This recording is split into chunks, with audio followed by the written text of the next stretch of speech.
ایک وہ وقت تھا جب دبئی کے رولر نے ایمریٹس ایئر لائن اسٹیبلش کرتے وقت پی آئی اے سے مدد مانگی تھی، اور اب یہ وقت ہے کہ پاکستان انٹرنیشنل ایئر لائنز اپنے وجود کے لیے بھیک مانگنے پر مجبور ہے۔ اس کی اتنی زیادہ اہمیت تھی کہ محمد علی جناح نے پاکستان بننے سے بھی پہلے پی آئی اے کی بنیاد رکھی۔ یو ایس اے کی فرسٹ لیڈی نے پی آئی اے کے کیپٹن کو گلے لگا کر ایسا کیا بولا جس کے بعد ایئر لائن کی سکسیس بے قابو ہو گئی۔ دوسری انٹرنیشنل ایئر لائنز بھی پی آئی اے سے اتنی امپریس تھیں کہ وہ اپنے کریو کی ٹریننگ کے لیے خاص ان کو پی آئی اے کے ٹریننگ سینٹرز میں بھیجتی تھیں۔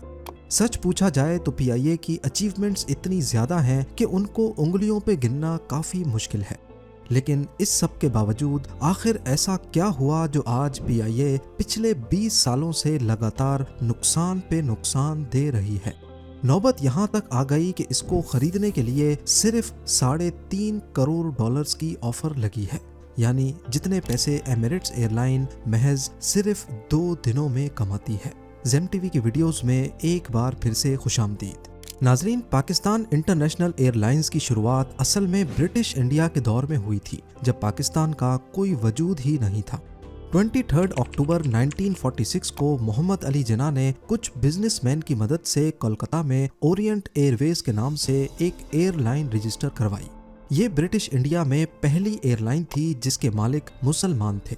پارٹیشن کے بعد اورینٹ ایئر ویز کے آپریشنز کو پاکستان منتقل کیا گیا اور 1955 میں ایئر لائن کو نیشنل کیریئر کے طور پہ پاکستان انٹرنیشنل ایئر لائنز کا نام دے دیا گیا۔ پہلے سال ہی پی آئی اے نے انٹرنیشنل فلائٹس کا آغاز کر دیا، جس میں کراچی سے کائرو اور روم سے ہوتے ہوئے لندن تک فلائٹس جانے لگی۔ یہ لاک ہیڈ سپر کانسٹلیشن استعمال کرنے والی ایشیا کی پہلی اور جیٹ ایئر کرافٹ استعمال کرنے والی ایشیا کی دوسری ایئر لائن بن گئی۔ نہ صرف اتنا بلکہ پی آئی اے نان کمیونسٹ ایئر لائن ہونے کے باوجود چائنا تک بھی فلائی کرنے والی پہلی ایئر لائن بن گئی۔ جنگوں اور ملک کے اکنامیکل مسائل کے باوجود یہ ایئر لائن ترقی کرتی رہی اور اس کا ہر 6 منٹ کے بعد ایک جہاز دنیا کے مختلف حصوں میں کہیں نہ کہیں لینڈ یا ٹیک آف کرتا تھا۔ بہترین قیادت اور صحیح فیصلے کی وجہ سے پی آئی اے حکومت پاکستان کو پروفٹ دینے والی ایک مشین کے طور پہ کام کرنے لگی۔ کچھ ہی عرصے میں پی آئی اے کو ایک کامیاب ایئر لائن کے طور پہ پہچان بھی مل گئی، ایک شاندار slogan, great people to fly with. اس کے بعد ایک واقعہ ہوا، ایک ایسا واقعہ جس نے پی آئی اے کے نام کو دنیا بھر میں 4 چاند لگا دیے۔ 1962 میں یو ایس اے کی فرسٹ لیڈی جیکولین کینیڈی نے پاکستان وزٹ کیا۔ اپنے واپسی کے سفر میں انہوں نے پی آئی اے کو چنا۔ جب فلائٹ لندن کے ہیتھرو ایئرپورٹ پہ لینڈ ہوئی تو فرسٹ لیڈی نے کیپٹن کو گلے لگایا اور پی آئی اے کے سلوگن کو سب کے سامنے ریپیٹ کیا، great people to fly with. U S A کی فرسٹ لیڈی کے منہ سے نکلے الفاظ نے نہ صرف پی آئی اے بلکہ پاکستان کو بھی دنیا کی نظر میں سرخرو کر دیا۔ اس کے بعد دنیا کی کئی نامور شخصیات نے پاکستان کا رخ کیا، جس میں 1966 میں سعودی عرب کے کنگ فیصل اور 1967 میں ایران کے شاہ محمد رضا پہلوی کا اپنی بیوی کے ساتھ وزٹ بھی شامل ہے۔ دن گزرتے گئے اور پی آئی اے کی ترقی اپنے عروج پہ آنے لگی، یہاں تک کہ باہر کے لوگ پی آئی اے میں جب ٹریول کرتے تو کیبن کریو سے ملے بغیر فلائٹ سے نہیں اترتے تھے۔ ایئر ہوسٹس کی بات کی جائے تو پی آئی اے کے پاس ایسی ایئر ہوسٹس تھیں جو ہالی ووڈ اسٹار سے کم نہیں تھیں۔ خاص کر مس مومی گل دورانی کے چہرے کو آج بھی ایوییشن کے تاریخی چہروں میں سے ایک مانا جاتا ہے۔ پی آئی اے فلائٹ کریو کے لڑکے اور لڑکیاں کسی فلم اسٹار سے کم نہیں لگتے تھے، جو انٹرنیشنل ایئرپورٹس اور ہوٹل لابیز میں لوگوں کی توجہ کا مرکز بن جاتے تھے۔ یہ سب پڑھے لکھے، خوبصورت طرح سے گرومڈ اور پروفیشنلی ٹرینڈ تھے، جو پی آئی اے کا ایک شاندار امیج پیش کرتے تھے۔ یہاں تک کہ ایک مرتبہ پیرامڈ کے قریب ایک 5 اسٹار ہوٹل کے جنرل مینیجر نے خاص ریکویسٹ کی کہ پی آئی اے کے کیبن کریو کو ان کے ہوٹل مینا ہاؤس میں شفٹ کیا جائے تاکہ ان کے ہوٹل میں بھی گلیمر آ سکے۔ تھوڑے عرصے بعد Air India, Singapore Airlines, Thai Airways International اور ملیشین ایئر لائنز نے بھی پی آئی اے کو فالو کیا اور اپنے یونیفارمز میں نیشنل ٹچ لے کے آئے۔ اس طرح پی آئی اے ایشیا کی ایوییشن انڈسٹری میں ایک ٹرینڈ سیٹلر بن چکی تھی۔ کیونکہ دوسری ایئر لائنز اب اس کو کاپی کر رہی تھیں۔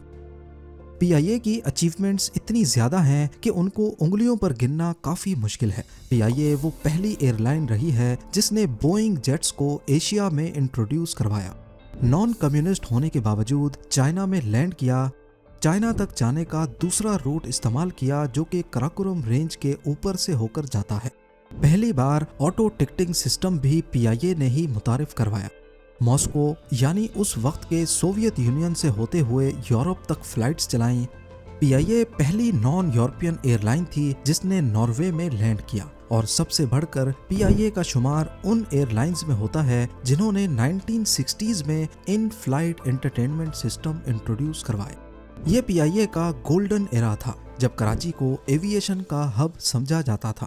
اس وقت پی آئی اے نے کراچی میں گراؤنڈ ٹریننگ کے لیے ایک ٹریننگ سینٹر بھی بنایا جہاں نہ صرف پی آئی اے بلکہ کافی ویسٹرن ایئر لائنز کے کرو پروفیشنل ٹریننگ لینے آتے تھے۔ پر پی آئی اے کی شان و شوکت کے یہ دن ان قریب ڈھلنے والے تھے۔ اس وقت پی آئی اے کے ایم ڈی ایک ایکسپیرینسڈ ایویشن کے ایکسپرٹ عرفان احمد تھے۔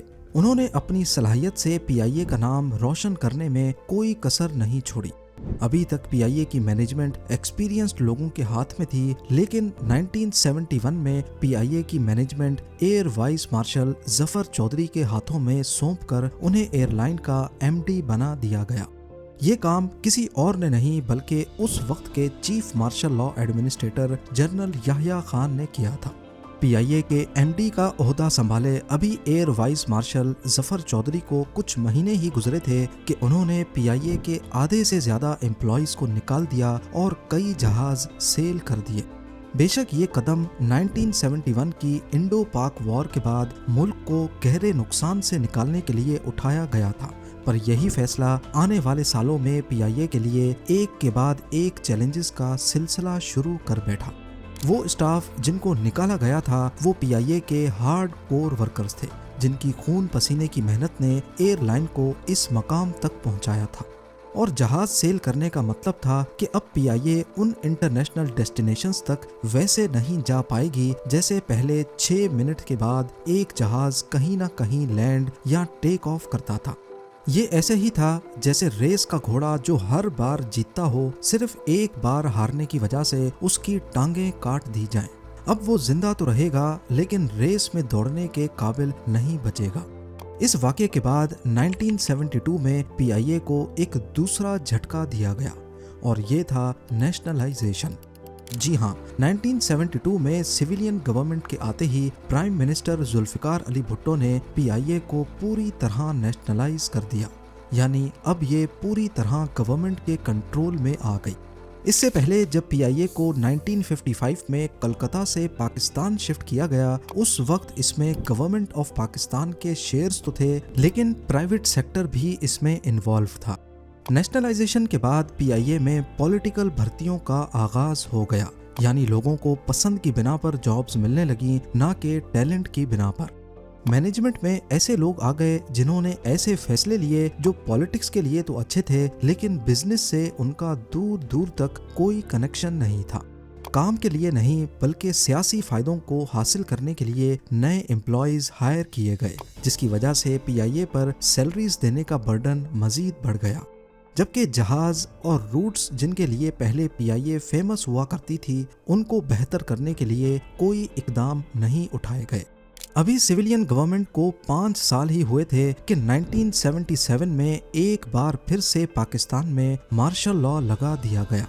جنرل ضیاء الحق نے آتے ساتھ ہی ملک کا کنٹرول اپنے ہاتھ میں لے لیا اور نیشنل اداروں میں اپنی پسند کے لوگ بٹھا دیے۔ 1980 میں ایک بار پھر سے ایئر وائس مارشل ظفر چودھری کو پی آئی اے کا ایم ڈی بنایا گیا، وہی ظفر چودھری جنہوں نے 1971 میں پی آئی اے کے جہاز سیل کیے اور آدھے ورکرز کو نکال دیا تھا۔ لہٰذا اس بار بھی انہوں نے کچھ ایسے فیصلے کیے جو کافی تنقید کا نشانہ بنے، جس میں سب سے بڑا فیصلہ تھا ایمریٹس ایئر لائن کو جہاز لیز پہ دینا۔ پی آئی اے کا ڈاؤن فال تو ویسے ہی چل رہا تھا، روٹس کم ہو چکے تھے اور جہاز پرانے ہونے کی وجہ سے مینٹیننس مانگ رہے تھے۔ ظفر اقبال نے پی آئی اے کے 2 جہاز دبئی کے رولر کو لیز پہ دے دیے جو اس وقت ایمریٹس ایئر لائن کی شروعات کر رہے تھے۔